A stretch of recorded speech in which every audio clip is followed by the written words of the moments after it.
अपने आप को प्रभु के चरणों में समर्पित कर दो, अपने कर्मों को प्रभु के चरणों में समर्पित कर दोगे, बच जाओगे, माया के प्रहार से बच जाओगे। प्रभु कहते हैं जो शुभ शास्त्र के विधान के अनुसार कर्म किया गया, और अशुभ जो शास्त्र के प्रतिकूल आचरण बन गया है, वो भी सब मैं संभाल लूंगा, तुम केवल मेरी शरण में हो जाओ, तुम्हें नहीं भोगना पड़ेगा। भगवान कह रहे हैं। अगर बुद्धि ही खराब है तो भगवान की बात समझ में कैसे आएगी। कितना बढ़िया कृपा करके भगवान हमें उपदेश कर रहे हैं। अगर शास्त्र प्रतिकूल भी आचरण हो गए तो तू चिंता मत कर, मेरी शरण में आ जा। अनंत माताओं जैसा दुलार लेकर प्रभु, पर अपने लोग ऐसे मूढ़ हैं, ऐसी मलिन बुद्धि है कि इस बात को हम समझते ही नहीं। मैं कर लूंगा, मैं सुखी हो जाऊंगा, मैं अभी तक ये किया है आगे भी ऐसा करूंगा। व्यर्थ का अभिमान पतन का मार्ग पुष्ट करता है। श्री भगवान कह रहे, संन्यास योग का तात्पर्य होता है भगवान के चरणों में समर्पण करना, अर्पण करना। जब सब कुछ तू मेरे को अर्पण करेगा तो तू मुक्त हो जाएगा, जीवन मुक्त, और जीवन मुक्त परमानंद का अनुभव करता है। ये फल है। तत्कुरुष मदर्पणम, जो भी तू कुछ कर रहा है, यत करोषि, मेरे को अर्पण कर दे।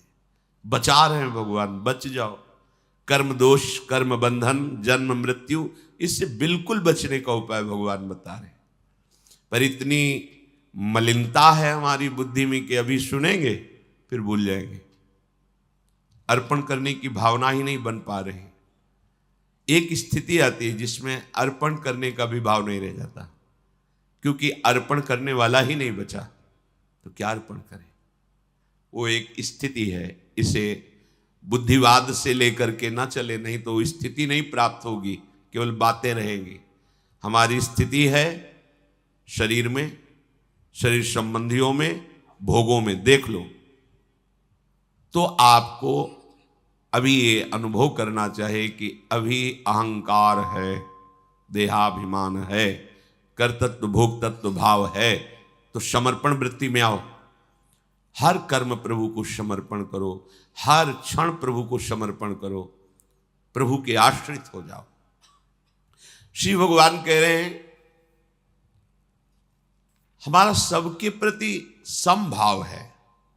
समोहम सर्वभूतेषु न मे द्वेष्योस्ति न प्रियः, ये भजन्तु माम भक्त्या मयि ते तेषु चाप्यहम्। बहुत अमृतमयी बात श्री भगवान कह रहे हैं। समोहम सर्वभूतेषु, मैं बराबर सब में विराजमान हूं, चाहे जड़ हो, चैतन्य हो, पापी हो, पुण्यात्मा हो, कोई भी हो। विद्या विनय संपन्ने ब्राह्मणे गविहस्तनी स्वनीचय सुपाके चा पंडिता समदर्शिना। जो भगवान का भजन करते हैं तो भगवान का प्रभाव स्वभाव उतरता है, वही उनका स्वभाव हो जाता है। जैसे भगवान समदर्शी, ऐसे भगवान का भक्त समदर्शी हो जाता है। निरपेक्षम मुनिम शांतम निर्वैरम समदर्शिना। यहां भगवान समोहम सर्वभूतेषु, स्थावर जंगम, पवित्र अपवित्र, देवता मनुष्य, कोई भी, सब में भगवान समान रूप से विराजमान है।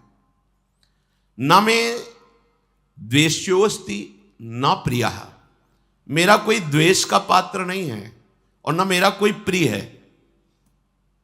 ये भगवान का सिद्धांत है। आगे की जो बात कह रहे हैं वो बहुत मीठी बात कह रहे हैं। मेरा स्वभाव है समदर्शी, ना कोई मुझे प्रिय है ना कोई अप्रिय है, ना मेरा कोई द्वेष का पात्र है ना कोई प्रिय पात्र है।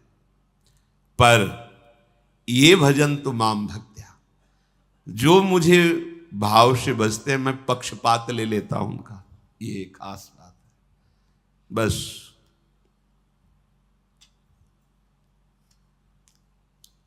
इसी बात से हम जीत गए। अगर केवल हिसाब हो तो हम कभी भगवत प्राप्ति नहीं कर सकते, कि तुम जो करोगे वही तुम्हें मिलेगा, तो हम कभी भगवत प्राप्ति के लायक ही नहीं हो सकते। पर ये बात हमें जिता देती है। ये भजन्तु माम भक्त्या मयि ते तेषु चाप्यहम्, मैं उनमें प्रकाशित हो जाता हूं और वो मेरे में प्रकाशित, जो मुझे प्रेम से भजता है। अब प्रेम है कि नहीं ये तो पता नहीं, पर प्रभु के सिवा और कोई है नहीं। वही जीवन है, वही हमारे सब हैं। राधा राधा राधा, इससे जीत गए। अगर हमारे हिसाब में देखा जाए तो ऐसा कोई तप सृष्टि में नहीं है जो भगवान को खरीद सके, ऐसा कोई सिद्धांत नहीं जो भगवान को अधीन कर सके। जैसे मां मेरा बच्चा है ऐसा मान करके हर समय आंतरिक दृष्टि रखती है, जरा सा भय उपस्थित होने पर आगे खड़ी हो जाती है। ये तो एक अंश का वात्सल्य है, वो वात्सल्य समुद्र है। बस इसी बात से हम जीत गए। नहीं तो भगवान जब अपने स्वभाव में हो तो हम कभी भगवत प्राप्ति नहीं कर सकते। भगवान का स्वभाव क्या? समोहम सर्वभूतेषु न मे द्वेष्योस्ति न प्रियः, मेरा कोई प्रिय नहीं है और कोई अप्रिय नहीं है। फिर तो हमारी बात नहीं बन पाती। अगर हमारी बात बनी है तो उनके दुलार से बनी है। उनका दुलार कैसे अनुभव में आया, कैसे आता है? अपनापन करने से। मेरे प्रभु जैसे भी है हम आपके हैं नाथ, अब आपके सिवा हमारा कोई सहारा नहीं। और ये बात जब वाणी से हृदय में उतर जाती है तो फिर जो चमत्कार जीवन में होता है वो किसी और साधन से नहीं होता है। मृत्यु से बचने के लिए बड़े बड़े उपाय किए जाते हैं। जब हार हो जाती है उपायों की, तब ये बात ध्यान आती है कि है कोई ऐसा जो मुझे बचा सकता है। नहीं, जीव का ऐसा स्वभाव बन गया है कि वो पहले भगवान की शरण होता ही नहीं है। वो जब तक हार नहीं जाता तब तक भगवान की शरण नहीं होता है। ये पक्की बात है, ये स्वभाव है उसका। आखिरी दम तक वो तिनके का भी सहारा लेने की कोशिश करेगा। जब तिनके का भी सहारा नहीं रह जाता तब वो हारे को हरिनाम, तब वो सहारा लेता है।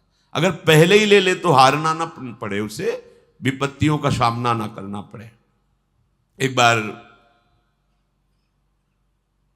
देवताओं ने देखा कि युद्ध में जितने असुर मारे जाते हैं, दैत्य, उन सबको भगवान शुक्राचार्य जी के पास संजीवनी विद्या है। विद्या का प्रयोग किया, तत्काल जीवित हस्त पुष्ट। भगवान बृहस्पति जी के पास ये विद्या नहीं। जितने देवता मारे जाते वो अंग भंग वैसी स्थिति में रहते, मृत तो मृत। भगवान बृहस्पति जी के पास ये विद्या थी नहीं, भगवान शुक्राचार्य जी के पास। देवताओं ने बृहस्पति जी को अपना गुरु माना और दैत्यों ने शुक्राचार्य जी को गुरु माना। अपने गुरुदेव की कहीं भी लघुता मन में भी नहीं आनी चाहिए। इसलिए देवताओं ने कभी बृहस्पति जी से ये प्रार्थना भी नहीं की कि आप संजीवनी विद्या सीख लीजिए, हम लोगों को जिलाने, कभी प्रार्थना नहीं की। गुरु महिमा है। पर उनके बड़े पुत्र का नाम कच्छ था। उनसे बात की कि आप हमारे गुरु पुत्र हैं और हमारे ऊपर सबसे बड़ी संकट की बात है कि कोई साधन नहीं है जिससे हम अमर हो सके। और शुक्राचार्य जी के पास साधन है, संजीवनी विद्या। कोई भी असुर नहीं, जो भी मरा उसको तत्काल जीवित कर दिया। अगर आप जाएं भगवान शुक्राचार्य जी के पास और शिष्यत्व स्वीकार करें और उनको प्रसन्न कर लें तो आप अधिकारी हैं, आपको संजीवनी विद्या दे सकते हैं एक जीवन को जिलाने के लिए।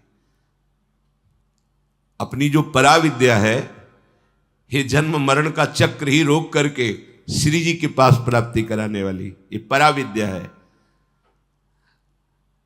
जिनसे संजीवनी विद्या प्रकट हुई है उनकी भी संजीवनी है हमारी लाडली जो। जय श्री हरिवंश मदन सर जर्जर विथिकित श्याम सजीवन मूली। दिव्य प्रमोद रससार निजांग संग पीयूष बीच निचय रविसेचयंती कंदर्प कोटि सर मूर्छित नंद सोनु संजीवनी जयति कापि निकुंज देवी। ये जो अपने पास विद्या है ना, ये परा विद्या है, करोड़ों संजीवनी विद्या इसके समान नहीं। क्योंकि हमारी लाडली जो अनंत ब्रह्मांडों के ईश्वर भगवान श्री कृष्ण की भी संजीवनी मूरी है। संजीवनी जयति कापि निकुंज देवी। देवराज इंद्र ने जब हाथ जोड़ करके प्रार्थना की, बृहस्पति भगवान के बड़े पुत्र कच्छ अभी 9 किशोर अवस्था को प्राप्त हुए थे, उन्होंने कहा कि आप सब हमारे सम्माननीय हैं और आप हमको हमारे पिता बृहस्पति के समान आदर दे रहे हैं। अब हमारा कर्तव्य बनता है आपकी रक्षा करना। हम जा रहे हैं पर बड़ा संकटपूर्ण कार्य है, क्योंकि कोई भी दैत्य बर्दाश्त नहीं करेगा। हो सकता है मेरी मृत्यु भी हो जाए, पर आपके हित के लिए मैं मृत्यु का भी वरण कर लूंगा। जो संत स्वभाव के होते हैं उनका प्रभाव यही होता है कि वो अपनी हानि करके दूसरे का परम लाभ करना निश्चित करते हैं, और जो अशंत स्वभाव के होते हैं वो दूसरे की हानि करके अपना लाभ सोचते हैं। कच्छ ने सब देवताओं को आश्वासन दिया, अगर जीवित रहा तो संजीवनी विद्या लेके ही आऊंगा, और ना जीवित रहा तो फिर बात अलग है। इसमें परहित की भावना बहुत जोर की। परहित की भावना जहां होती वहां भगवान रक्षा करते हैं। स्वसुख वांछा जहां होती वहां आसुरी भाव होता है, राक्षसी भाव होता है, फिर वहां दुर्गति होती है। श्री महान महिमा में भगवान के पिता होने का सौभाग्य जिन्हें प्राप्त हुआ दशरथ जी महाराज, उनको वो परम लाभ जो गीधराज जटायु को मिला नहीं मिला। पंख कटे हुए रावण के अस्त्र से तड़प रहे, प्राण कंठ में है, बस चितवत राम चरण की रेखा। आगे पड़ा जटायु देखा, चितवत राम चरण की रेखा। भगवान ने गोद में लेकर पिता की तरह उनका तर्पण आदि किया। वो जानता था कि मैं रावण से जीत नहीं सकता, पर जानकी का विलाप सुन करके पूरे बल से आक्रमण किया दशानन के ऊपर, और इस गति को प्राप्त तो भगवान के सामने ही गीध देह का त्याग करके हरि रूप होकर भगवान के नित्य साकेत धाम को गया। परहित सबसे बड़ा धर्म है, परहित सरिष धर्म नहीं भाई। और यहां स्वसुख वांछा से ही हमारी सारी चेष्टाएं होती, इसीलिए आनंद की तो बात जाने दो, शोक भय संताप ये छोड़ ही नहीं रहा है। कच्छ जी दैत्यों की सभा में विराजमान भगवान शुक्राचार्य जी के पास गए, उन्हें प्रणाम किया और कहा मैं आपसे एकांत में प्रार्थना करना चाहता हूं। भगवान शुक्राचार्य जी ने एक तेजस्वी बालक एकांत समय दिया, प्रणाम करके कहा मैं अंगिरा ऋषि का पौत्र, भगवान बृहस्पति का पुत्र, मेरा नाम कच्छ है और मैं आपका शिष्य होना चाहता हूं। ब्रह्मन, मैं आपको गुरु रूप में वरण करता हूं। मैं 1000 वर्ष तक ब्रह्मचर्य रह करके आपकी सेवा करना चाहता हूं, और आप इसके लिए मुझे मना मत करना, इसकी अनुमति दे देना। शुक्राचार्य जी ने कहा कच्छ सुस्वागतम तेस्तु प्रतिगृहणामि ते वचः। अर्चयिष्येह मर्च्यम त्वामर्चितोस्तु बृहस्पति। मुझे बहुत प्रसन्नता हुई। कच्छ, तुम्हारे संकल्प का हम स्वागत करते हैं। शिष्य कौन है, किनका है, किस पक्ष का, ये नहीं देखा जाता। यदि वो शिष्यत्व स्वीकार कर रहा है और उसमें वो लक्षण हैं तो बिना किसी संकोच के, बिना कोई विचार के उसको स्वीकार कर लिया जाता है। ये धर्म की मर्यादा है। उसमें फिर नहीं देखा जाता आप कौन, कहां के, कैसे, नहीं। आप में आर्त भाव है, शरणागत होना चाहते हैं, वो स्वीकृत है। मैं तुम्हें स्वीकार करता हूं। तुम्हारा ये जो संकल्प है आदर का पात्र है। तुम्हारा सम्मान करना, भगवान बृहस्पति का सम्मान करना है। तब कच्छ ने कहा कि आपने बड़ी हम पर कृपा कर दी। महाकांतिमान कच्छ बड़े ही सुंदर थे। उनके सामने जल लेकर संकल्प किया, 1000 वर्ष तक मैं अखंड ब्रह्मचर्य रहूंगा। शुक्राचार्य जी ने कहा मेरे ही भवन में तुम्हें अब रहना होगा और तुम प्रकाशित मत होइए कि मैं बृहस्पति पुत्र हूं, क्योंकि दैत्यों में देवताओं के प्रति द्वेष भाव है, वो अमंगल कर देंगे। और मेरी ये पुत्री देवयानी तुम्हारी ही अवस्था की है, नवकिशोर अवस्था ही, यौवन के पदार्पण की भूमिका को कहते हैं। तारुण्य प्रथमो प्रवेश समय, इसे किशोर अवस्था कहते हैं। तरुण अवस्था की प्रवेश की, अभी जवान नहीं कह सकते, वो प्रवेश स्थिति, ये बड़ी देव स्थिति होती है। तुम हमारी पुत्री का प्रिय करो, उसकी आज्ञा में रहो, अपना ही घर है, ऐसे निर्भय होकर रहो, पर बाहर सावधानी से ही निकलना, क्योंकि दैत्यजन ये जान न पावे कि तुम हमारे पास रहे हो। अभी कोई संजीवनी विद्या की बात भी नहीं की। देवयानी से कहा अब ये यही रहेंगे। 1000 वर्ष तक का इन्होंने नियम पूर्वक ब्रह्मचर्य का संकल्प लिया है। देवयानी जी ने स्वीकार किया उनको। वो सदैव देवयानी के सामने हाथ जोड़कर प्रणाम करना, उनकी आज्ञा में रहना, जैसे गुरु वैसे गुरु पुत्री, ऐसा भाव।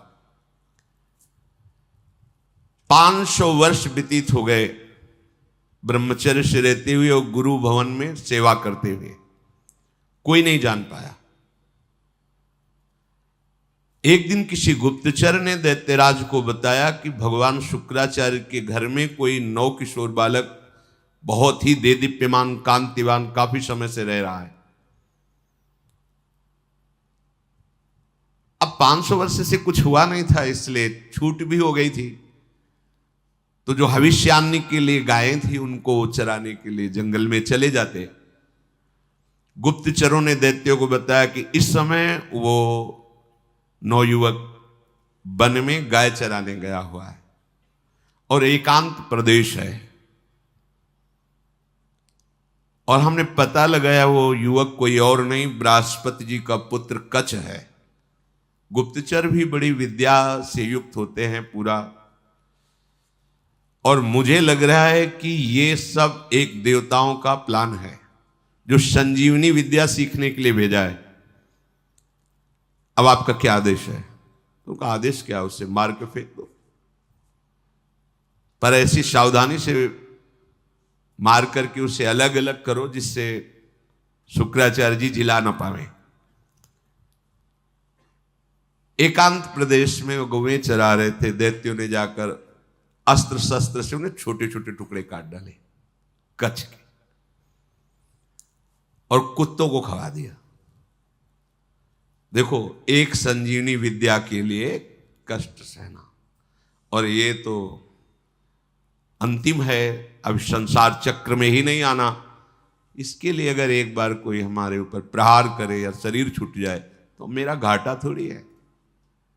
शरीर तो वैसे ही छूटना है। अगर मुझे शरीर छोड़ने पर श्री जी मिल जाती है तो सस्ता बड़ा सौदा है, बहुत सस्ता सौदा है। प्राण दिए यह प्रेम न पाइए, और मुझे मिल रहा है। तो दौड़ के पहले नंबर में खड़े होना चाहिए। ये तो एक संजीवनी विद्या है, प्राप्त तो है। दैत्यों के पास इतने सामर्थ्यशाली महात्मा भी हैं, क्या उनका स्वभाव बदला? क्या वो आनंद से तृप्त हुए क्या? लेकिन राधा राधा कह के देखो, ये राधा नाम परा विद्या है, अमृत है, तुम्हें तृप्त कर देगा। समस्त कामनाएं भस्म करके, कर्म बंधन से मुक्त करके, प्रेम में डुबोकर श्री जी के पास पहुंचा देगा। जहां न आना है न जाना है, जहां पाना तो खूब है, न गैस बनेगी, न मल बनेगा, न मूत्र बनेगा। दिव्य, न बुढ़ापा है, न कोई पीड़ा है, न कोई रोग है, चिदानंद शरीर। कोई भय नहीं कि कभी हटा दिए जाएंगे, दूसरा आएगा तो हमारी जगह ले लेगा, ऐसा नहीं। बस वहीं विश्राम मिलेगा। चलना है, मन में ठान लो, चलना है। पर यह बात कि जिस मार्ग में हम चल रहे हैं उसमें फूल ही फूल नहीं मिलेंगे, शूल भी मिलेंगे। शूल को देख के डरना नहीं, वो शूल फूल बन जाएंगे।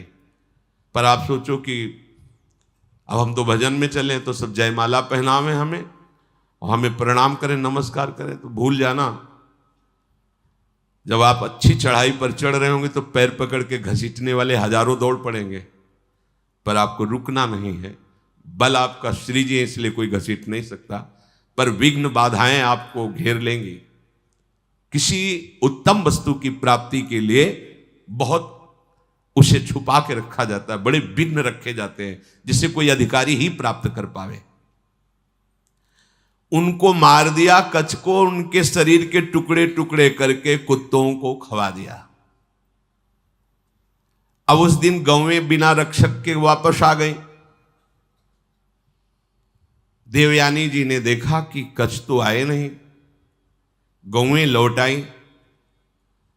उन्होंने शुक्राचार्य जी से कहा कि भगवान, आपने अग्निहोत्र कर लिया, सूर्यदेव अस्ताचल को चले गए, गौवें वापस आ गई, पर कच्छ वापस नहीं आया। मेरा हृदय भयभीत हो रहा है, कच्छ के साथ कुछ अमंगल हुआ। मैं सत्य कहती हूं, मेरा हृदय कभी झूठ इशारे नहीं करता। मेरे हृदय में आ रहा है कि शायद अब कच्छ जीवित नहीं है। भगवान शुक्राचार्य जी ने ध्यान देकर देखा, बोले तो ये तो गजब हो गया, कच्छ को काट करके कुत्तों को खवा दिया दैत्यों ने।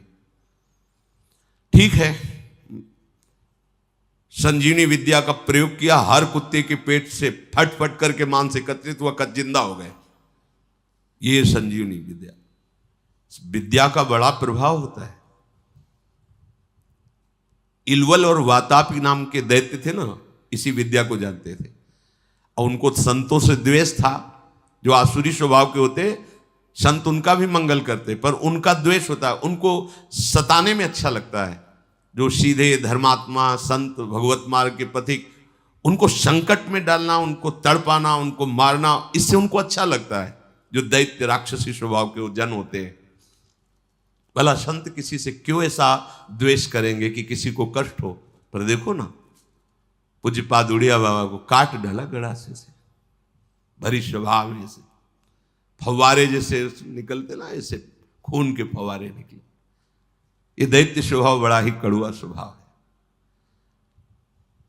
इलवल क्या करता कि साधारण वेश में जाता और जंगल में जितने भी ऋषि मुनि आश्रमों में सबको निमंत्रण देता, हमारे आज अहो भाग्य, आप हमारी कुटिया में पधारिए, और एक साधारण धर्मात्मा का वेश रखता। अब संत वायु पीने वाले, जल पीने वाले, पत्ता खाने वाले, कंदमूल फल खाने वाले, चलो भगवान की इच्छा से कोई निमंत्रण करने आया है, पा लेते हैं। वो अपने भाई वातापी को मार करके वो ऐसे मिलाता कि कोई जान न पाता भोजन में।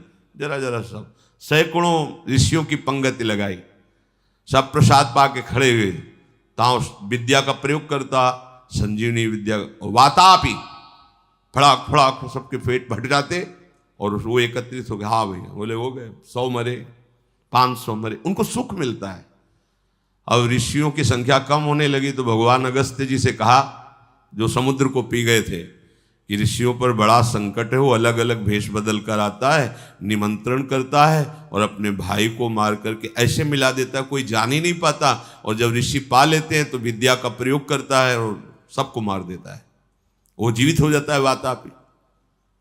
बोले सब निमंत्रण स्वीकार करो।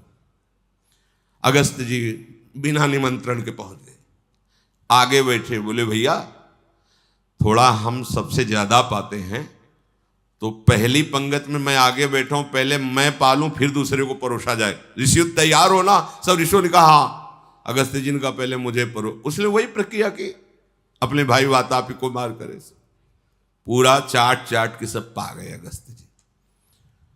पाने के बाद आचमन किया, खड़े हुए तो उसने मंत्र संजीवनी विद्या पढ़ी और कहा वातापी, जे भी पुकारा सो अधोवायु ढर से निकाली। बोले गया तुम्हारा वातापी। अगस्त जी थे जो समुद्र को पी गए, समुद्र अगाध समुद्र को पी गए। अधोवायु लिख बोले गया तुम्हारा वातापी। तुम साधारण सी सब पच गया, जितनी देर पाया उतने में हमारी जठराग्नि ने पचा करके हजम हो गया, खत्म तुम्हारा वातापी। कोई विद्या काम नहीं करती ब्रह्म विद्या के आगे, भगवत विद्या के आगे। भगवान बृहस्पति जी ने जो ही ध्यान किया, देखा कि वो तो कुत्तों के पेट में है, संजीवनी विद्या का प्रयोग किया, कुत्तों के पेट फटे और कच्छ जो है मांस जुड़ के पूरा जीवित होकर सामने आ गया। देखते ही देवयानी ने पूछा लौटने में विलंब क्यों कर दिया? तो उन्होंने कहा कि देवी मैं समिधा कुश और काष्ठ गुरु सेवा के लिए ला रहा था, तो एक वृक्ष के नीचे रुका, गौएं भी हमारे साथ थी।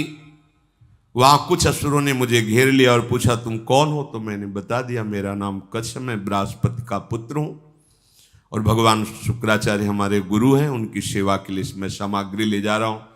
तो उन्होंने मुझे मार दिया और मार करके कुत्तों को खवा दिया। मेरी स्मृति कभी भंग नहीं होती क्योंकि मैं अखंड ब्रह्मचारी हूं। ब्रह्मचर्य में बहुत बड़ी सामर्थ्य है जिसका महत्व आज नहीं समझा जा रहा है। अगर आपका शरीर स्वस्थ है, किसी औषधियों का सेवन नहीं हो रहा है संसारिक, और आप ब्रह्मचारी हैं, एक बार श्लोक पढ़ लीजिए, वो पूरा टेप हो जाएगा। दोबारा कोई बात सुननी नहीं पड़ती, एक बात सुन लिया पूरा दिमाग में बैठ जाएगा। भारी से भारी मेहनत करने पर कभी थकावट नहीं होगी। 2-4 दिन नींद ना आवे तो आपको परेशानी नहीं होगी, क्योंकि बहुत शीतलता, बहुत धैर्य, गंभीरता, ये सब ब्रह्मचर्य प्रकट कर देता है, तभी उपासना परिपक्व होती है।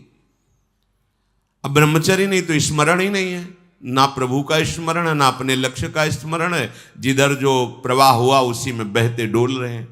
शरीर इतने क्षीण हो रहे हैं वासना के कारण कि कुछ भी प्रकृति की मार झेलने लायक ही नहीं रह गए। देखो ब्रह्मचर्य का प्रभाव। कच्छ कह रहे हैं मुझे पूरा स्मरण है, मेरी स्मृति कभी भंग नहीं होती। जब हमारे गुरुदेव ने संजीवनी विद्या का प्रयोग किया तो फिर मैं जीवित होकर तुम्हारे सामने उपस्थित हूं। कच्छ ने जब अपने मारे जाने की बात कही तो देवयानी बड़ी सावधान हो गई कि कच्छ को अब गाय चराने नहीं भेजना। दैत्यों को तो पता था कि हमने मारकर खवा दिया। अब तो एक दिन सेवा के लिए कुछ पुष्प की आवश्यकता हुई तो देवयानी ने कहा पास के ही जंगल से पुष्प ले आइए। दैत्य दूर से निगरानी रखते थे, उन्होंने देखा कच्छ तो जिंदा है, जाकर के सोचा कच्छ जिंदा है, बोले वापस फूल लेके ना जाने पावे, अब की क्या करें? बोले मारो, मार के जलाओ, जला के राख जो है समुद्र में बहा दो। जब पुष्प ही लौट करके नहीं आए कच्छ पुष्प लेकर के, तो देवयानी ने फिर प्रार्थना की कि शाम होने जा रही, पुष्प तो सुबह लेने भेजा था, अभी तक कच्छ वापस नहीं आए। शुक्राचार्य जी ने कहा, ध्यान धर के देखा, बोले कच्छ को मार के जला के समुद्र के जल में प्रवाहित कर दिया, मतलब जल में मिला दिया। तो उनका भगवान यदि कच्छ पुनः वापस नहीं आएंगे तो मैं भी जीवित नहीं रहूंगी, क्योंकि इतने वर्षों से हमारी आज्ञा में सेवा में रह रहे हैं, तो हमारा एक अपनापन हो गया है।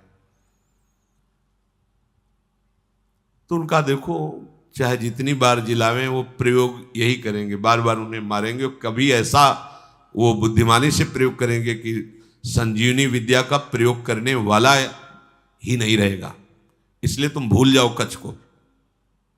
तो उनका ऐसा नहीं हो सकता। जो आपकी शरण में, आपको उसकी रक्षा करनी ही पड़ेगी। जो संजीवनी विद्या का प्रयोग किया, लहरों से राख निकली, राख शरीर धारण किया, फिर कच्छ के रूप में आके पुष्प लेके सेवा में उपस्थित हो गए।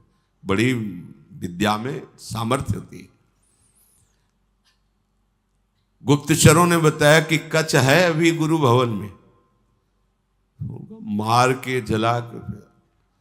अब वहां हुआ कि सुनो, अब की बार ऐसा करो कि कोई उपाय ही न रह जाए संजीवनी विद्या के प्रयोग का। तो किसी कार्य हेतु जे भी गुरु भवन से बाहर निकले, कच्छ उनका अपहरण कर लिया। कच्छ को मार करके जलाया, जला करके छान करके उस राख को सुरा में मिला करके अंगूर आदि के रस में और शुक्राचार्य जी के ही पास पहुंचा दिया। जो सेवा में था, जो ही दिया, भगवान शुक्राचार्य पी गए। शुक्राचार्य जी पी गए।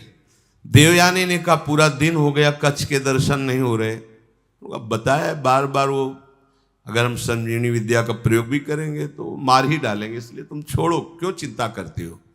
उन्होंने कहा भगवान आप ये निश्चित समझ लीजिए कि शरणागत हैं वो हमारे, और मैं उनकी रक्षा किए बिना जीवित नहीं रह सकती। आपसे सच कहती हूं, यदि मैंने कच्छ का दर्शन नहीं किया तो अपना जीवन नष्ट कर दूंगी। प्यार तो होता है परिवार के जनों से। शुक्राचार्य जी ने कहा बेटी, बृहस्पति का पुत्र कच्छ इस बार ऐसी घटना में स्थित है, या तुम्हारे पिता रहेंगे या कच्छ रहेगा। देवयानी तुम शोक छोड़ो, रो मत। तुम्हारी जैसी विवेकशालिनी और शास्त्र स्वाध्याय करने वाली युवती के लिए ऐसा रोना या ऐसी बात कहना मैं जीवन त्याग दूंगी, ये उचित नहीं है। असंभव है अब जिलाना कच्छ को। बोले क्यों? बोले हमारे पेट में पहुंच चुका है वो। ध्यान के द्वारा देखा कि अंगूर आदि के रसों में सुरा मिला के उनको पिला दिया। बोले कच्छ को हम ही को पिला दिया गया।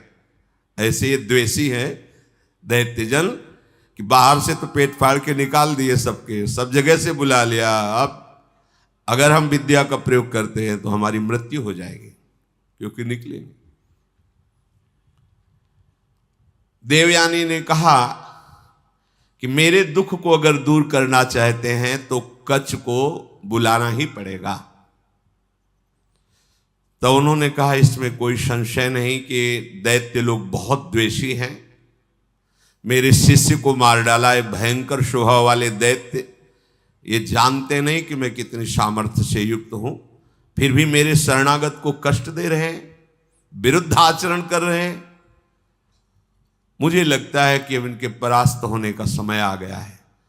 जब कोई गुरुद्रोह करता है तो उसके नाश का निश्चित समय आ जाता है।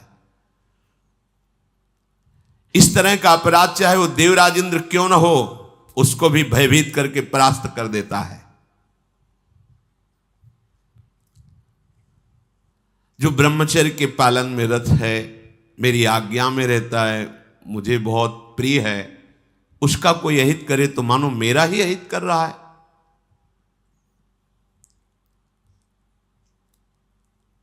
गुरु ने मन में विचार किया कि अब कैसे उसको जिलाए। तो कच्छ तुम मेरी बात सुन रहे हो? संजीवनी विद्या का ध्यान करते हुए कहा। तो अंदर से कच्छ बोले हाँ गुरुदेव सुन रहा हूं, बहुत भयभीत भी हूं, क्योंकि मैं आपकी आंतों के बीच में फंस गया हूं। विद्या के प्रभाव से अंदर से आवाज। गुरुदेव आप प्रसन्न हो, मैं आपको प्रणाम करता हूं। जैसे पुत्र का पिता पर और पिता का पुत्र पर स्नेह होता है, उसी प्रकार हमारा आपके प्रति और आपका हमारे प्रति स्नेह है। शुक्राचार्य जी ने कहा उस समय मैं नहीं जान पाया जिस समय तुम हमारे मुख द्वार से उदर में गए। तो उनका गुरुदेव आपके प्रसाद से और ब्रह्मचर्य से मेरी स्मरण शक्ति मरने पर भी नहीं छूटती। मुझे पूरी याद है। यदि आपने संजीवनी विद्या का प्रभाव किया और मैंने आपके पेट को फाड़ा तो सबसे बड़ा कलंकी मैं कहलाऊंगा कि गुरुदेव की हत्या करने वाला है। गुरुदेव, यद्यपि मैं कष्ट में हूं पर मैं आपके पेट को, आप ऐसा संजीवनी विद्या का प्रयोग मत कीजिए जिससे आपकी मृत्यु हो जाए। मैं हर क्लेश सह सकता हूं लेकिन गुरु के विरुद्ध नहीं चल सकता। आचार्यपाद, असुरों ने मुझे मार करके मेरे शरीर को जलाकर चूर्ण बना करके और अंगूर आदि के रस में मिलाकर आपको पिला दिया है। ब्राह्मी, आसुरी, दैवी तीनों मायाओं के आप ज्ञाता हैं। आपके होते हुए कोई भी माया उल्लंघन नहीं कर सकती। शुक्राचार्य जी ने कहा बेटी दूसरा कोई कार्य कहो तो तुम्हारा प्रिय कर दें। अब कच्छ को बचा पाना बड़ा कठिन है, थोड़ी देर में मेरी आते कच्छ को पचा लेंगे। मेरे उदर के विदीर्ण होने के सिवा कोई दूसरा उपाय नहीं रह गया। अगर मैं ब्रह्म विद्या का प्रयोग करता हूं तो मेरे उदर में वो जीवित होंगे, उनका उदर, मेरा उदर फटेगा, मैं मर जाऊंगा।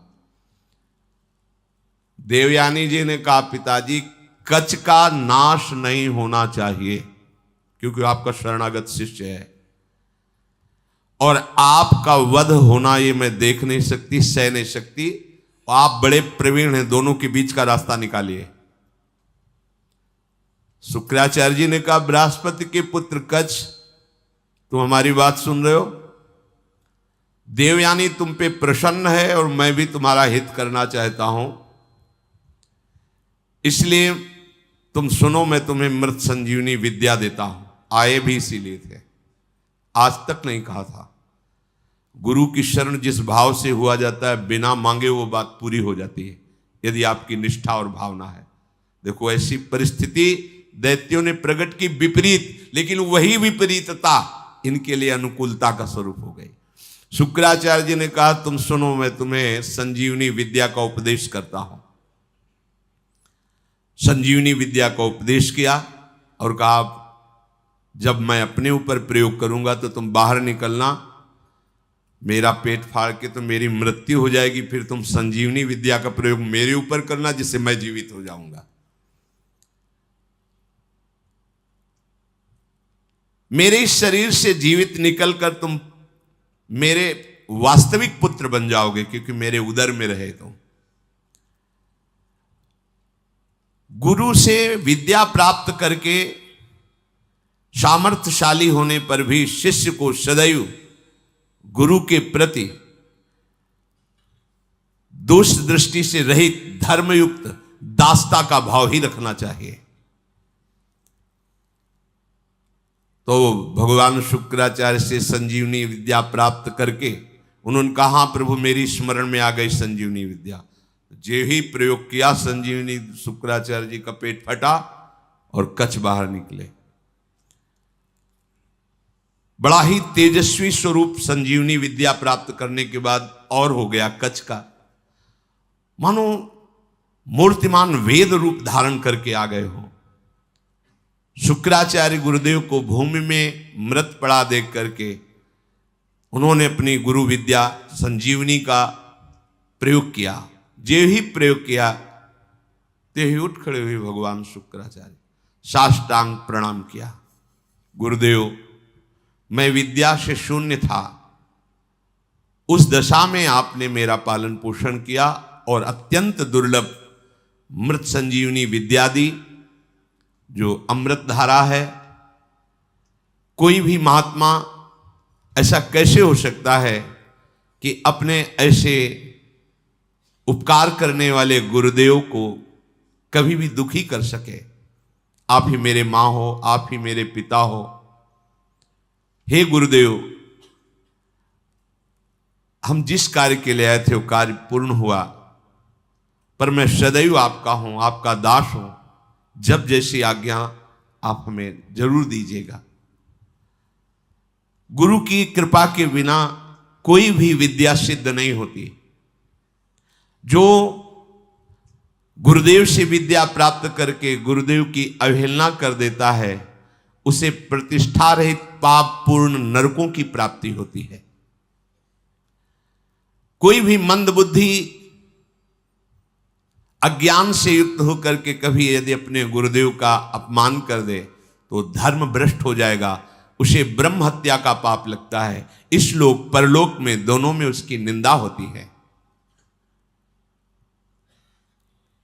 तपस्या की निधियों की निधि अप्रमेय शक्तिशाली महानुभाव शुक्राचार्य जी ऐसी बात सुनकर बहुत प्रसन्न हुए गुरु निष्ठा देख करके। कच्छ ने देवताओं का कार्य सिद्ध कर दिया, संजीवनी विद्या उन्हें प्राप्त हो गई, पर वो 1000 वर्ष पूरा करने के लिए अपने गुरु की सेवा में रहे। फिर प्रणाम किया और कहा, अब मुझे अपने घर जाने की अनुमति दीजिए। जब कच्छ का व्रत पूरा हो गया, गुरु ने उनको जाने की आज्ञा की, तो देवयानी ने कहा, हमारी सेवा में रहे हो, मेरी आज्ञा के बिना कैसे जा सकते हो? आप उत्तम कुल विद्या तपस्या इंद्रिय संयम से सुशोभित हो रहे हो। महायशस्वी महर्षि अंगिरा जिस प्रकार मेरे पिताजी के लिए माननीय है, उसी प्रकार आपके पिता बृहस्पति मेरे लिए आदरणीय और पूजनीय है। तपोधन, अब मैं जो बात कर रही हूं उस पर ध्यान दीजिए। आपका ब्रह्मचर्य व्रत 1000 वर्ष का था, समाप्त हुआ, और मैंने आपको अंदर से वर्ण किया है कि तुम हमारे पाणी ग्रहण भाव को स्वीकार करके पति बनो। मंत्रोच्चारण पूर्वक विधि पूर्वक मेरे पिता के सामने मेरा पाणी ग्रहण करो। मैंने अंदर से ये भाव किया है। कच्छ ने कहा, अब दोबारा ऐसा शब्द उच्चारण मत कर देना। देवयानी, तुम्हारे पिता भगवान शुक्राचार्य मेरे भी पिता हैं, क्योंकि मैं उनके उदर में रह चुका हूं।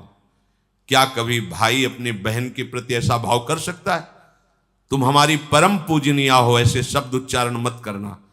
वैसे गुरुपुत्री हो, और ऐसे भी मैं शुक्राचार्य के उदर में रह चुका हूं। महात्मा भार्गव को तुम प्राणों से भी अधिक प्यारी हो। गुरुपुत्री होने के कारण मेरी परम पूजनीय बहन हो तुम। ऐसे शब्द उच्चारण मत करो। देवयानी, जैसे मेरे गुरुदेव तुम्हारे पिता शुक्राचार्य सदा मेरे माननीय है, बिल्कुल उसी तरह मैं गुरुदेव की तरह तुम्हारा सम्मान करता हूं, तुम्हारी आज्ञा में रहा हूं। ऐसी बात मैं सुनना भी नहीं चाहता। देवयानी ने कहा, मैं आपका सम्मान करती हूं, आपकी भावना का, लेकिन जब से आप आए हैं और आज तक मैंने आपकी प्राणों की रक्षा की। मेरे ही कारण आप जीवित हो, मेरे ही कारण तुम्हें संजीवनी विद्या मिली। मैं हठ ना करती तो तुम हमारे पिता के हाथों में ही पच जाते। इसलिए तुम्हारा जीवन मेरा दिया हुआ जीवन है। इसलिए सौहार्द के साथ मैं कहती हूं कि मैं उत्तम भक्ति के द्वारा तुम्हारी आराधना करूंगी। तुम धर्म के ज्ञाता हो, मेरे प्रति ऐसा भाव त्याग दो और मेरा पाणी ग्रहण स्वीकार करो। कच्छ ने कहा, उत्तम व्रत का आचरण करने वाली देवयानी, मैं तुम्हारी इस आज्ञा का कदापि पालन नहीं कर सकता। तुम्हें प्रसन्न होना चाहिए मेरे ऊपर। मैं तुम्हें गुरु से भी बढ़कर पूज्य दृष्टि से सदैव देखा हूं। मेरे हृदय में कभी तुम्हारे प्रति ऐसा भाव नहीं आया। मैं तुम्हारी ये बात नहीं सुन सकता। तुम मेरी बहन थी, बहन हो और बहन ही रहोगी, ये मेरा दृढ़ निश्चय है। अब मैं तुम्हारा आशीर्वाद चाहता हूं, मुझे आशीर्वाद दो और मैं अपने देवलोक को जाता हूं। तुम्हारा मंगल हो। ऐसा कहकर के प्रणाम किया कच्छ ने। यद्यपि धर्म से युक्त कच्छ की वाणी थी, देवयानी को गुस्सा आ गया। उनका, हमारी बात को ठुकरा रहे हो तो मैं श्राप देती हूं। जिस कार्य के लिए तुमने कठोर तपस्या की, यहां आए, संजीवनी विद्या सीखी, तुम्हारी संजीवनी विद्या निष्फल हो जाए। यह है मिलते मिलते भी बात बिगड़ जाती, लेकिन हरि शरणम में बात नहीं बिगड़ती। ध्यान रखना, निमिषहु ना अकृपा जब चितये तब ऐसे। ये सब इतिहास इसीलिए तुम्हें सुना रहे हैं कि हमारे भगवान की शरणागति कितनी मीठी मृदु है। घोर अपराध बन जाने पर भी भगवान कभी त्यागते नहीं। इतना कई बार मरना पड़ा जिस संजीवनी विद्या के लिए, उसी का साप मिल गया, निष्फल हो जाए। अब तो होश उड़ गए, जिसके लिए इतना श्रम निष्फल। देवयानी, ये तुमने धर्मयुक्त कार्य नहीं किया। तुम गुरुपुत्री हो, गुरुपुत्री समझकर तुम्हें क्षमा करता रहा जब तुम बार बार पाणी ग्रहण की बात करती रही। मैंने आज तक कभी तुम्हें दोष दृष्टि से नहीं देखा, और तुम कामना से युक्त होने के कारण हमें शाप दे दिया। इसलिए मैं तुम्हें आज शाप देता हूं, आज के बाद कोई भी ब्रह्म ऋषि कुमार तुम्हारा पाणी ग्रहण ही नहीं करेगा। ये सामर्थ्य होती है, जो नियम से चलते हैं, भजन करते हैं, उनमें सामर्थ्य होती है। उनके वचन कभी मिथ्या नहीं होते। 5 वर्ष के बालक हैं श्रृंगी ऋषि, चक्रवर्ती सम्राट महामहिम परम भागवत परीक्षित जी। जे ही श्रृंगी ऋषि स्नान कर रहे थे, बालकों ने आके कहा तुम्हारे पिता के गले में मरा हुआ सांप महाराज परीक्षित ने डाल दिया है। कहा उपहास, मेरे समाधिस्थ पिता का उपहास, ये इतना उच्छृंखलता कैसे आ गई? ये तो महाभागवत थे, ऐसा कैसे? इसका मतलब ये समझते हैं कि इनके ऊपर कोई शासन करने वाला नहीं। जल उठाया और कहा इनको पता नहीं कि ऋषि बालकों में अपनी तपस्या का इतना बड़ा बल है कि हम देवराज इंद्र को भी शाप दे सकते हैं। ये क्या है? मैं शाप देता हूं, आज के 7वें दिन विशाल काय तक्षक सर्प डसेगा और इस राजा की मृत्यु हो जाएगी। अमोघ, कोई नहीं काट पाया। 5 वर्ष के बालक श्रृंगी ऋषि। तुमने काम के वशीभूत होकर के मेरी विद्या को निष्फल होने का शाप दे दिया, तो तुम्हारा पाणी ग्रहण संस्कार की जो भावना है, कोई भी ब्रह्म ऋषि कुमार तुम्हारा वरण नहीं करेगा। ये मेरा शाप है। गई विद्या, गई। देखा कितना श्रम और हाथ क्या लगा। अब देवताओं को भारी समस्या का फिर कोई उपाय नहीं। अब जब कोई उपाय नहीं होता, तब एक उपाय जागृत होता है, हरि शरणम।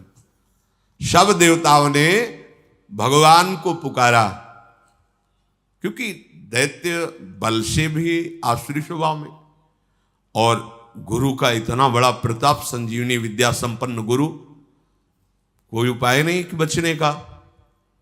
प्रार्थना ब्रह्मा जी से की। ब्रह्मा जी, भगवान शंकर, शव देवता, सुमेरु पर्वत जो 4 लाख योजन का है, वहां एकत्रित हुए और भगवान की सबने प्रार्थना की, स्तुति की। जो स्तुति की, श्री भगवान सामने प्रकट हो गए। आर्त भाव की हुई स्तुति तत्काल अनुभव कराती कि भगवान हमारी बात सुन रहे हैं। वो भाव आना कठिन होता है। अगर वो भाव आ जाए तो पुकारते ही भगवान आपको दिखाई देंगे। उसे आर्त भाव कहते हैं। जैसे गजेंद्र ने आर्त भाव में पुकारा, द्रौपदी जी ने आर्त भाव, एक क्षण भी नहीं लगा भगवान उपस्थित हो। ऐसे समस्त देवता, भगवान ब्रह्मा शंकर आदि ने जब आर्त भाव से भगवान को पुकारा कि एकमात्र भगवान श्री हरि ही अब हमारी रक्षा कर सकते हैं, वही उपाय कर सकते हैं। जे भी भगवान श्री हरि सुमेरु पर्वत पर प्रकट हुए, समस्त देवता, ब्रह्मा जी, भगवान शंकर ने देखा कि जैसे करोड़ों सूर्य एक साथ उदय हो गए हो, ऐसी आभा प्रकट हुई। किसी भी देवता की नेत्रों में सामर्थ्य नहीं थी उस आभा की तरफ देख सके। इसलिए इस श्लोक आता है सुधा, तेजो रूप निकुंज एव कलयन नेत्रादि पिंड स्थितम। निकुंज ऐसा तेजोमय है कि किसी की सामर्थ्य नहीं देख सके। जब लाडली जी की सखियों की कृपा होती, जो आचार्य रूप से आई, वो जब दिव्य नेत्र देते तब निकुंज को करोड़ों सूर्य एक साथ जैसे प्रकट हो गए, ऐसी कांति प्रकट हुई। सबकी आंखें चौंधे आ गईं, सब बेशुद्ध हो रहे हैं। भगवान ब्रह्मा शंकर आदि सावधान होकर के सुंदर झांकी की। उस तेज के बीच में मरकतमणि पन्ने के समान स्वच्छ श्यामल शरीर, जैसे कमल के भीतरी भाग के समान सुकुमार नेत्र, लाल लाल डोरियां, चमकता हुआ करोड़ों बिजलियों की कांति वाला पीतांबर, सर्वांग सुंदर श्याम शरीर, रोम रोम से सुंदरता फूट पड़ रही है। धनुष के समान टेढ़ी भौहें, बड़ा सुंदर मुख, महामणिमय किरीट, भुजाओं में बाजूबंद, कानों में झलकते हुए कुंडलों की चमक, कपोल सुंदर खिले हुए, करधनी में लड़ियां, हाथों में कंगन, गले में चरणों तक माला। भगवान श्री हरि प्रकट हुए। जे ही भगवान प्रकट हुए तो भगवान के दिव्य पार्षद आसपास सब सेवा में उपस्थित, सुदर्शन चक्र आदि मूर्तिमान पार्षद रूप होकर सेवा में रहते हैं। जब आदेश होता है तो अस्त्र रूप धारण करके फिर लीला करते हैं, जैसा आदेश भगवान का होता है। समस्त देवताओं ने साष्टांग पृथ्वी पर लौट करके भगवान श्री हरि को प्रणाम किया और सबने भगवान की स्तुति की। अजात जन्म स्थिति संयमाया गुणाए, निर्वाण सुखार्णवाये, अणुरणिम ने परिगण्य धामने, महानुभावाय नमो नमस्ते। संपूर्ण सृष्टि का प्रादुर्भाव, स्थिति और प्रलय ये आपसे ही होती है, पर आप इससे संबंध नहीं रखते। होती आपसे ही है पर आप इससे संबंध नहीं रखते। जैसे चुंबक के आकर्षण से लोहा जो जड़ है वो चलायमान होता है, पर चुंबक की कोई इच्छा नहीं होती, उसका स्वाभाविक ऐसा आकर्षण है कि उसमें हलचल पैदा हो जाती है। ऐसे ही श्री भगवान की सामर्थ्य से सृष्टि का सृजन पालन लय होता रहता। भगवान निर्लेप है, निर्विकार है,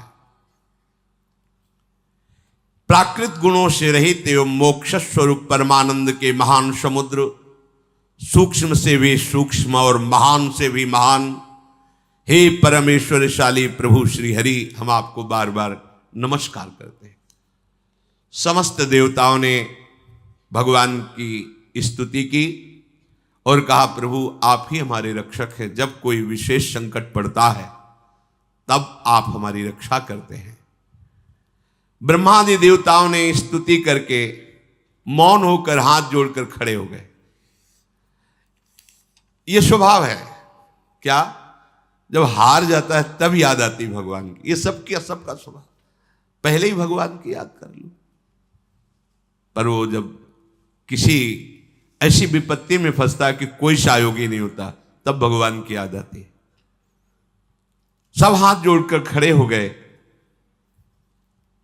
समस्त लोकों के एकमात्र स्वामी भगवान श्री हरि ने कहा, ब्रह्मा, शंकर और समस्त देवताओं, सावधान होकर सुनो, ये मेरी सलाह है, इससे तुम सबका मंगल होगा। इस समय तुम्हें यह समझना चाहिए कि गुरु की कृपा है दैत्यों के ऊपर। तुम युद्ध में परास्त नहीं कर सकते। गुरु मेहरबान तो चेला पहलवान। भगवान कह रहे हैं तुम परास्त नहीं कर सकते। असुरों पर काल का एक छत्र कृपा प्रसाद है, क्योंकि वो गुरु सेवा में है, शुक्राचार्य जी को अनुकूल किए हुए हैं। उनकी इस समय कोई भी अभ्युदय या अवनति नहीं कर सकता। हमारा विचार है कि इस समय तुम्हें अस्त्र शस्त्र रहित होकर उनकी सभा में जाना चाहिए, नमस्कार करना चाहिए, उनसे मित्रता करनी चाहिए और फिर एक बड़ा कार्य का अनुष्ठान करो। जब तुम्हारा कार्य सिद्ध हो जाए फिर तुम भले उनसे लड़ाई करना। तुम्हारा कार्य होगा समुद्र मंथन, जिससे अमृत निकलेगा। उस अमृत को तुम पी लोगे तो संजीवनी विद्या की जरूरत ही नहीं, कोई देवता मरेगा ही नहीं। पर अमृत अकेले नहीं निकलेगा, मंथन में प्रयत्न करेंगे वो भी, पर वो अहंकार और द्वेष से युक्त होने के कारण उस अमृत के अधिकारी नहीं है। वो अमृत तुम्ही को मिलेगा। वो अमृत का प्रभाव है, जरा सा भी मुख में चला जाए तो कभी वो मरेगा नहीं। लेकिन ये अमृत पीकर देवता भी परम शांत या परमानंद में निमग्न नहीं है, वो भी अंदर से भयभीत रहते हैं, उनके अंदर भी कामनाएं हैं। इसलिए ये अमृत काम का नहीं है अपने। कौन सा अमृत? अपने लिए काम का। राधा नाम सुधा रसम, सुधा माने होता है अमृत, अमृत रस राधा राधा राधा, जहां पूर्ण निर्भयता, किसी से द्वेष ही नहीं। हरिवंश नाम लीन जे अजात शत्रु ते सदा। व्यवस्था मैं करूंगा, मंदराचल की मथानी होगी, वासुकी नाग की नेति होगी, समुद्र का मंथन करने की पूरी व्यवस्था मैं करूंगा। आलस्य प्रमाद छोड़कर विश्वास करो और जाओ, हाथ जोड़ो, प्रणाम करो दैत्यों को और उनको मिलाओ, अपने मित्र बनाओ, और फिर ये बताओ कि दोनों मिलकर समुद्र मंथन करें और उसमें से अमृत निकलेगा और हम सब पान कर लेंगे। वो राजी हो जाएं। बिल्कुल क्रोध मत करना, और जो कुछ भी निकले मेरे इशारे के बिना तुम स्वीकार करने की चेष्टा मत करना। देवताओं को आदेश देकर भगवान श्री हरि उन्हीं के बीच में अंतर्धान हो गए। उनके चले जाने पर ब्रह्मा शंकर ने उस दिशा को नमस्कार किया जिधर भगवान अंतर्धान हुए। देवराज इंद्र, वायु देवता, अग्नि देवता, बड़े बड़े लोकपाल ईश्वर कोटि के जो देवता हैं, ये कोई अस्त्र नहीं, कोई शस्त्र नहीं, सर झुकाए हुए दैत्यों की सभा में प्रवेश। बड़े बड़े सेनापति, दैत्यों के उद्भट, देवताओं को परास्त करने की सामर्थ्य रखने वाले, अपने अपने अस्त्र संभाल लिए। और उनमें हुआ कि जब अस्त्र नहीं लिए और सर झुका के, अरे इसका मतलब ये युद्ध के लिए नहीं है, इसका मतलब ये संधि भावना से आ रहे हैं। उन्होंने अपने अपने अस्त्र नीचे उतारे। देवता लोग गए और हाथ जोड़कर ऐसे किया। ऐसे ही काम बनता है। अगर अमृत पद प्राप्त करना है ना, तो जो गाली दे तो भी हाथ जोड़ना पड़ेगा। ये भगवान की सलाह है। अगर अमृत पद प्राप्त करना है तो देखो, यहां किसी का कोई यश व्यस नहीं रहता। पढ़ के देख लो, एक से एक सब माया सब धूल डालती चली है। किसका यश है? किसका यश है? एक समय आता है कि एक आदमी का यश फैल जाता है। दूसरा समय आता है कोई जानता नहीं कौन था, क्या कैसा, धूल में मिल गया। ये यश, ये कीर्ति, ये प्रणाम, ये नमस्कार, रुपया, पैसा, बिल्डिंग, माया, ये सब छलावा है। केवल जीने के लिए इन वस्तुओं को अपना आराध्य मानकर समय नष्ट करना बड़ी मूढ़ता होगी। अखंड भगवान का स्मरण चल रहा है, और वो जैसे रखें उनका कार्य है। अपना लक्ष्य केवल प्रभु होना चाहिए। प्रभु के सिवा और कुछ सब व्यर्थ है, सब व्यर्थ है। मरे तो क्या रह गया, क्या रह जाएगा? आप देखो कितने बड़े बड़े यशस्वी जन हुए हैं, बलवान, धर्मात्मा। कौन जानता है, भगवान का नाम नहीं ले रहे तो तुम्हारा नाम क्या लेंगे? और यहां इतनी बुद्धि हमारी देहाभिमान से युक्त है कि अगर परोपकार के लिए छोटा सा पौशाला भी खोलेंगे तो पूरे परिवार का मैं जिला पता तक, नंबर तक उसमें डाल देंगे। ऐसा देहाभिमानपूर्ण। अगर एक पंखा लगाएंगे तो हर पंखुड़ी में वो नाम लिखा होगा, जिला लिखा होगा, बाप माता का सबका नाम, मतलब एक पंखे से ही पूरे पिता तर जाएंगे। ऐसा देहाभिमान पुष्ट कि हमारा नाम हो, हमारी कीर्ति हो। अरे भगवान का नाम तुम नहीं जप रहे हो तो तुम्हारा नाम कौन जपेगा, तुम्हारी कौन कीर्ति गाएगा? इसलिए यदि अमृत पद प्राप्त करना है तो झुकना सीखो, सर झुकाना सीखो सबके चरणों में, क्योंकि सब में मायाधीश भगवान गुप्त रूप से विराज। वो देख लेंगे कि अहंकार रहित हो, तुम्हें अमृत पद दे देंगे। भगवान ने सलाह दी, यदि तुम्हें अमृत पान करना है तो तुम्हें सर झुकाना पड़ेगा। इसीलिए भगवान के भक्तों को देखो, कितना भी सताया जाए कभी विरोध नहीं करते। जोई जोई प्यारो करे सोई मुहि भावे।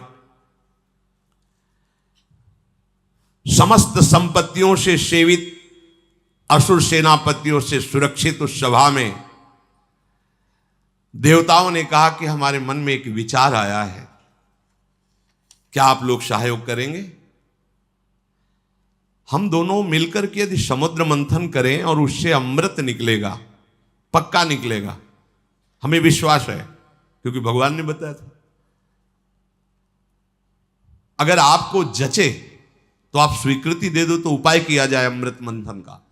तो वहां शंबर, अरिष्ट नेमी, त्रिपुर निवासी बड़े बड़े बलवान दैत्य बैठे थे। उन्होंने कहा अमृत मिल जाएगा तब तो सब बढ़िया बात बन गई। अब इसमें समझौता की क्या बात है, हम सब एक ही है, चलो समुद्र मंथन प्रारंभ करते हैं। सबने मंथन के लिए स्वीकृति दे दी, समुद्र मंथन के लिए। भगवान ने बताया था कि मंदराचल की मथानी होगी, 11,000 योजन ऊपर, 11,000 नीचे। एक योजन का मतलब 4 कोस, 11,000 का मतलब 11 का मतलब 44,000 कोस, 44,000 कोस ऊंचे। और नीचे मूल जड़ भी 11,000 उखाड़ के लाना है समुद्र के समीप, और इसकी मथानी बनानी है। मंथन किसका हो रहा है? समुद्र का। अब बड़े बड़े बलवान देवता दैत्य मंदराचल को ललकारते हुए, गरजते हुए उखाड़ तो लिया, पर फिर संभाल नहीं पाए तो सैकड़ों देवता और दैत्य चटनी बन गए, इतना बड़ा पहाड़। अब देवताओं ने भगवान का स्मरण किया कि प्रभु शुरुआत से अमंगल शुरू हो गया, और डर गए सब कि अब ये तो घटना इतनी घट गई, इसी में हजारों देवता दैत्य पिस गए तो कैसे काम चलेगा। भगवान जिनकी पंखों से सामवेद उच्चारण होता है, उन गरुण जी के ऊपर विराजमान मंद मंद मुस्कुराते हुए आए, जो देवता दानों चकनाचूर हो चुके थे। किसी के कंधे टूट गए थे, किसी का हाथ टूट गया, किसी के कमर टूट गई, कोई मर गया। भगवान गरुड़ पर बैठे हुए ही अमृतमयी दृष्टि से देखा, सब स्वस्थ, सब जीवित। कर तुम अकर तुम अन्यथा कर तुम। ऑपरेशन नहीं करना पड़ा हड्डियों का, औषधि नहीं लगानी पड़ी। समझो, भगवान बिना औषधि के भी, सारी औषधियों में सामर्थ्य उन्हीं के है। अगर कोई औषधि काम कर रही है तो भगवान की ही सामर्थ्य है। वो आपको, आपके मन को, आपके हृदय को परम शीतल कर देंगे। इसलिए सब औषधियों की औषधि हरिनाम है, विश्वास करो। अमृतमयी दृष्टि से सबको स्वस्थ और जीवित कर दिया। इसके बाद गरुड़ जी को आदेश किया, गरुड़ जी थोड़ा नीचे उतरे। ऐसे ही जैसे कोई कमल का फूल पकड़े, ऐसे भगवान ने मंदराचल को उठाया, गरुड़ जी के एक पंखे पे रख लिया और कहा चलो समुद्र के किनारे सब, और समुद्र के तट पर जाकर मंदराचल को विराजमान किया। भगवान के आज्ञानुसार वासुकी नाग को बुलाया गया और कहा तुम्हें हम वचन देते हैं कि अमृत में तुम्हारा हिस्सा होगा, पर आपको नेति का काम करना पड़ेगा। वासुकी नागों के राजा है, हजारों फड़धारी, विशाल काय। वो भी आनंदित हुए और समुद्र मंथन में मंदराचल की नेति, वो रस्सी बनने का काम किया। अब उत्साह सहित मंदराचल को समुद्र में पधराया गया। ऊपर से वासुकी नाग की नेति बनी। समुद्र मंथन आरंभ किया गया। भगवान ने देवताओं को इशारा किया हमारे साथ आओ। वो वासुकी नाग के मुख को की तरफ असुर लोग हट गए, बोले हमको तुम इतना नीच समझते हो कि सांप की पूंछ पकड़ेंगे, नहीं होगा समुद्र मंथन। भगवान यही चाहते थे। भगवान ने कहा नहीं, आप अगर आपको ऐसा लगता है चलो सब पूंछ पे चलो, क्योंकि जब मंथन होगा तो भारी विषाग्नि निकलेगी वासुकी नाग के मुख से। असुर स्वभाव के जो होते हैं ना, उनको यही, अगर उनका मंगल भी चाहो ना तो उनको अमंगल ही अच्छा लगता है। उन्होंने कहा कोई हम ऐसे वैसे नहीं है कि हम सांप की पूंछ पकड़े, तुम आगे रहो हम पीछे नहीं। समुद्र में भगवान ने कहा आइए आइए आइए पकड़िए, और देवता उसका काम बन गया, चलो पूंछ की तरफ चलो। अब देवताओं ने पूंछ की तरफ और असुर मुख की तरफ, लक्ष्य है अमृत प्राप्ति, समुद्र मंथन प्रारंभ किया। लेकिन जेव ही घुमाया तो मंदराचल धसने लगा। फिर भगवान से कदम कदम पर भगवान की जरूरत है भगवत प्राप्ति के लिए।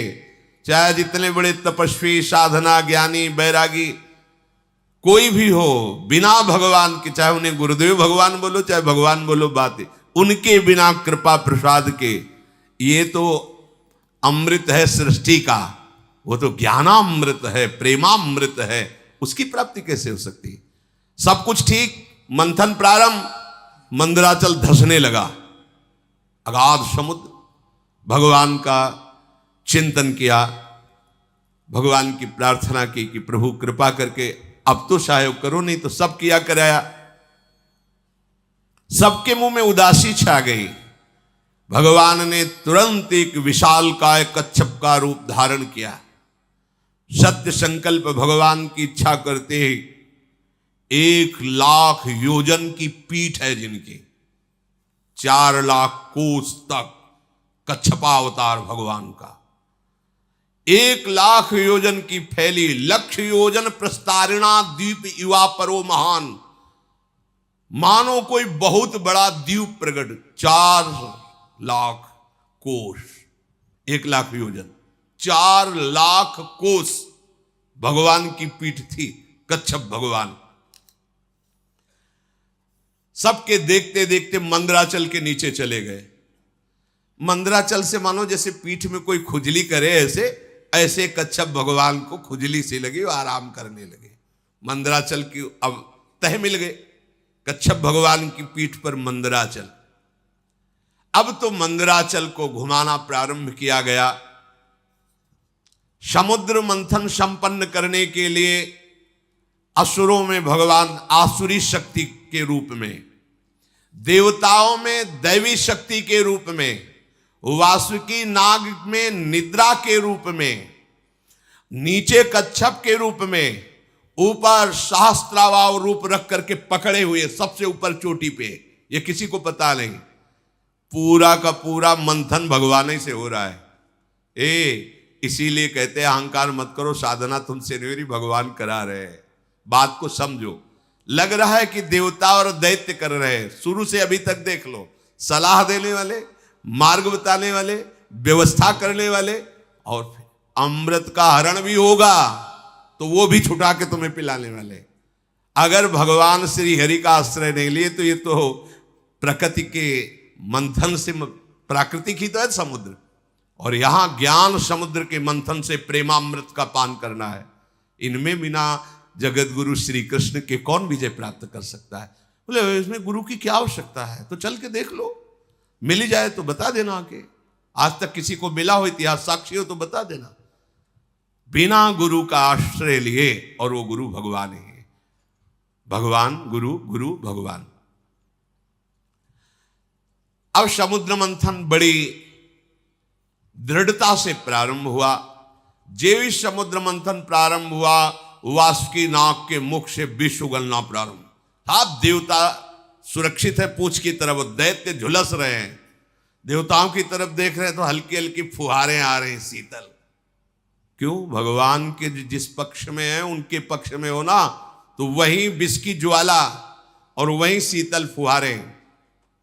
भगवान कह रहे समूहम सर्वभूतेषु, देखो समूहम, जो नीचे की पंक्ति में कहा जो मेरा भजन करता है, पक्षपात ले लेते हैं भगवान। शुद्ध हो गया समुद्र, भारी मंथन प्रारंभ हुआ।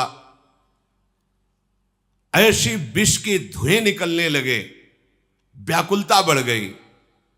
भगवान ने तत्काल शीतल जल वर्षा का आदेश किया कि अगर ऐसा तो फिर कैसे समुद्र में, पग पग पर विघ्न है। भगवान न हो तो साधना सिद्ध ही नहीं हो सकती। भगवान की प्रेरणा से दिव्य बादल आकर के वर्षा करने लगे, शीतल सुगंधित वायु चलने लगी, सबकी जान में जान आया। अजित भगवान स्वयं मेघ के समान श्यामला शरीर, पीतांबर धारण किए, कानों में मकराकृत कुंडल बिजली की तरह चमक रहे हैं। विश्वविजयी भगवान देवताओं की तरफ खड़े होकर स्वयं मंथन कराने लगे। अब बड़े वेग से मंदराचल घुमाया जाने लगा। समुद्र में खलबली मच गई। समुद्र ने भी हाथ जोड़कर कहा कि महाराज मेरे तो प्राण ही चले जाएंगे। बोले तुम भी धैर्य रखो, सहो, तुमको भी अमृत का छींटा मिल जाएगा। अमृत के लोभ से देखो, और ये अमृत देवता पीकर भी किस सुख को प्राप्त कर रहे हैं, देख लो। ये नामामृत, लीला अमृत के सामने कुछ नहीं। ब्रह्मा जी रोज प्रणाम करते हैं भगवान के भक्त को। ये भगवान की भक्ति के समान जो प्रेमामृत है, कहीं नहीं, कहीं नहीं। जो अमृत पिए हुए देवता, उनसे भी श्रेष्ठ मानव देह कहा गया है। देव दुर्लभ ही होनी कही गई। क्यों? क्योंकि इसमें तुम नामामृत का पान कर सकते हो, ज्ञानामृत का पान कर सकते हो, प्रेमामृत का पान कर सकते हो। अब तो जे ही मंथन शुरू हुआ तो हलाहल विष निकला। मंथन काय के लिए हो रहा है? अमृत के लिए। पर अमृत के पहले क्या निकला मंथन में? विष।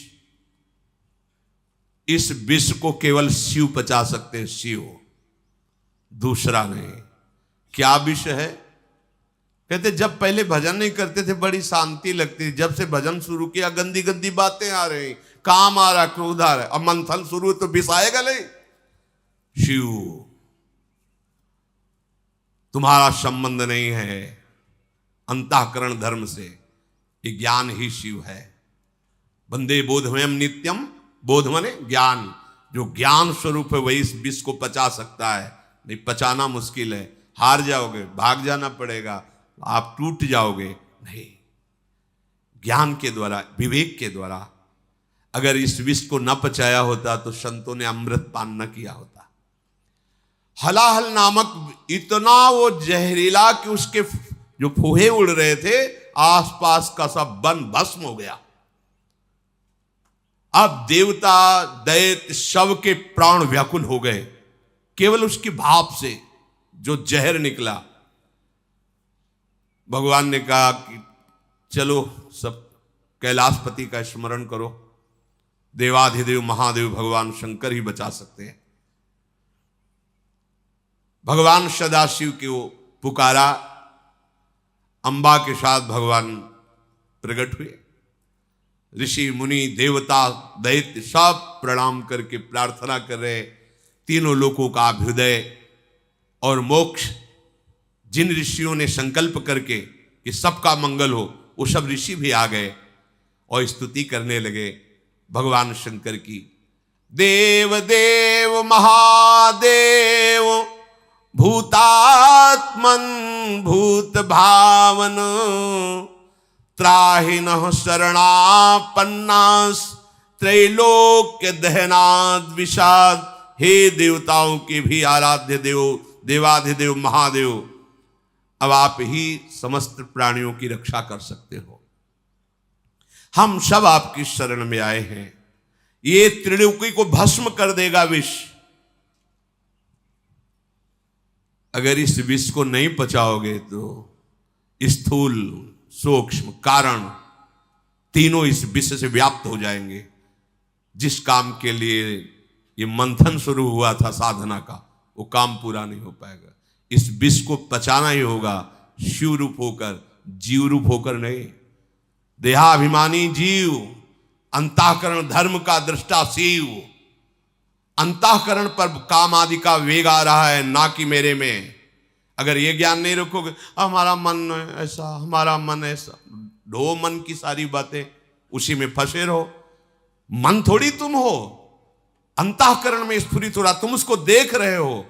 उसकी गंदी बातें मत स्वीकार करो, मत उसको सपोर्ट करो, जीत जाओगे।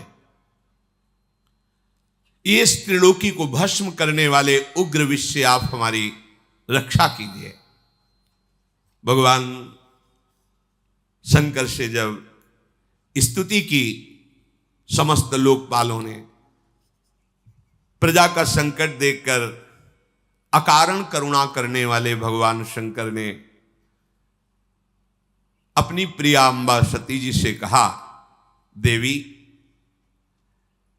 देखो तो बड़ा संकट उपस्थित हुआ इनके ऊपर। यद्यपि लालसा थी अमृत की और निकला पहले विष, और सिद्धांत भी है, यत तज्ञे विषम्यु तो परिणामे अमृतोपमम। ये विष जैसा लगता है, 2 बजे उठना और फिर दिनचर्या करना, ब्रह्मचर्य से रहना, भजन की भावना में डूबना, किसी से कोई भी व्यवहार नहीं, मनोरंजन नहीं, ये सब विष जैसा लगता है, इसका परिणाम अमृत होगा। अब मेरा कर्तव्य बनता है कि मैं इन्हें निर्भय कर दूं। सबकी रक्षा करना सामर्थ्यशालियों की सामर्थ्य का प्रयोग है। सज्जन पुरुष अपने क्षणभंगुर प्राणों की भी बलि देकर दूसरे की रक्षा करते हैं।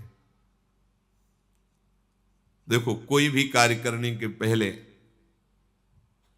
अपने अर्धांग से अनुमति लेना ही चाहिए। यहां प्रमाण दे रहे हैं जगत गुरु भगवान शिव, सती जी से कह रहे कि अब हमारे इनकी रक्षा करने आप आदेश कीजिए, आप सहमति दीजिए। उनके ऊपर कृपा करना ही है, और इस कृपा से मुझे पता है कि मुझे श्री हरि का प्रेम प्राप्त होगा, क्योंकि श्री हरि के ही द्वारा प्रेरित ये कार्य हो रहा है।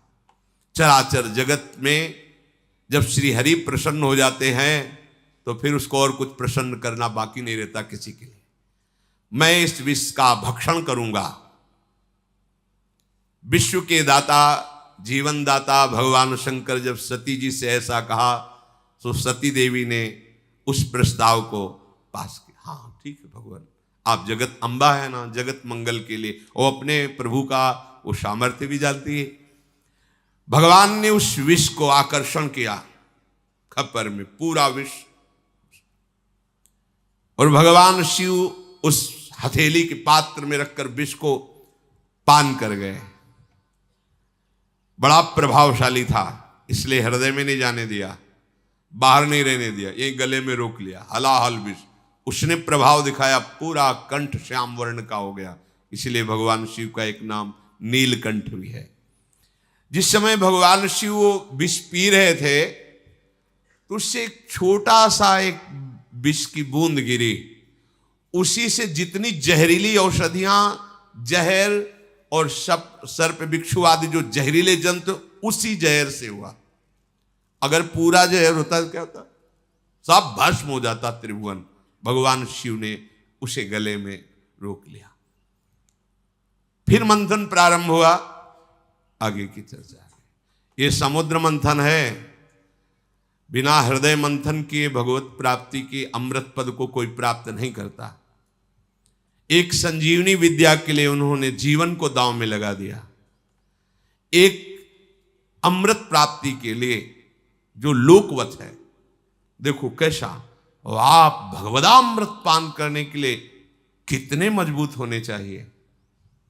इसे किसी ने कुछ कह दिया, आप रो रहे हो, कोई थोड़ा विघ्न आ गया, भजन छूट गया, उदास बैठे हो, भगवान तुम्हारी क्या यही भगवत्ता है, एक सुख सुविधा दी थी वो छीन लिया, अब कोई हमारा नहीं रहा वो छीन, ये सब बहुत नीचे स्तर के। तुम बहादुर हो, ऐसे सूरवीर हो कि त्रिभुवन में तुम्हारे कोई कदम को लड़खड़ा न सके, रोक न सके भगवत प्राप्ति, क्योंकि सहयोगी हमारे प्रभु हैं। देखो ना, समुद्र मंथन में अगर प्रभु ना हो तो प्रारंभ ही नहीं होता। ऐसे ही तुम्हारे भगवत प्राप्ति को अगर प्रभु स्वीकार न किए होते तो प्रारंभ ही नहीं होता। यही सर आवत अति कठिनाई, राम कृपा बिनु आई न जाई, गृह कारज नाना जंजाला, तेति दुर्गम शैल विशाला। पहाड़ जैसे हैं ये घर परिवार के मोह ममता, इसको जो लांघ कर तुम आए हो ना, तो हरि ने तुम्हें घसीटा है। वही अमृत पद तक सहयोग करते हैं और वही अमृत पद के रूप में मिलते हैं। इसलिए साधक को कहा जाता है कर्ता भाव छोड़ो। ये मत सोचो कि आप कुछ कर रहे हो, आपसे प्रभु करा रहे हैं। जैसे समुद्र मंथन में सब कुछ प्रभु कर रहे हैं। मंदराचल लाने वाले, सलाह देने वाले अर्थात प्रेरणा करने वाले, फिर मंदराचल को लाने वाले, फिर मंदराचल को रोकने वाले, फिर ऊपर से मंदराचल को दबाने वाले, वासुकी नाग में निद्रा के रूप में, देवताओं में दैवी शक्ति के रूप में, असुरों में आसुरी शक्ति के, वही सब रूप में कर रहे हैं। हमारे जो भी भागवतिक साधना होती मेरे प्रभु मेरे हृदय में बैठकर करा रहे हैं। कर्ता भोक्ता भाव नष्ट हो जाएगा, अमृत पद की प्राप्ति होगी। भगवान ही इस विषैले काम क्रोधादि से हमारे को बचाते हैं, अपनी सामर्थ्य नहीं। कभी किसी को अहंकार नहीं करना चाहिए। यदि जितेंद्री हो, धर्म से चलते हो, भजन कर रहे हो तो भगवान की कृपा से कर पा रहे हो। अगर उनकी कृपा का छत्र हट जाए तो अभी आपको दिखाई देगा कुछ नहीं हो, कुछ नहीं हो। जहां कहीं किसी बड़े महात्मा को कभी ऐसा लगा तो भगवान ने अनुभव करा दिया। जैसे देवर्षि नारद जी बहुत बड़े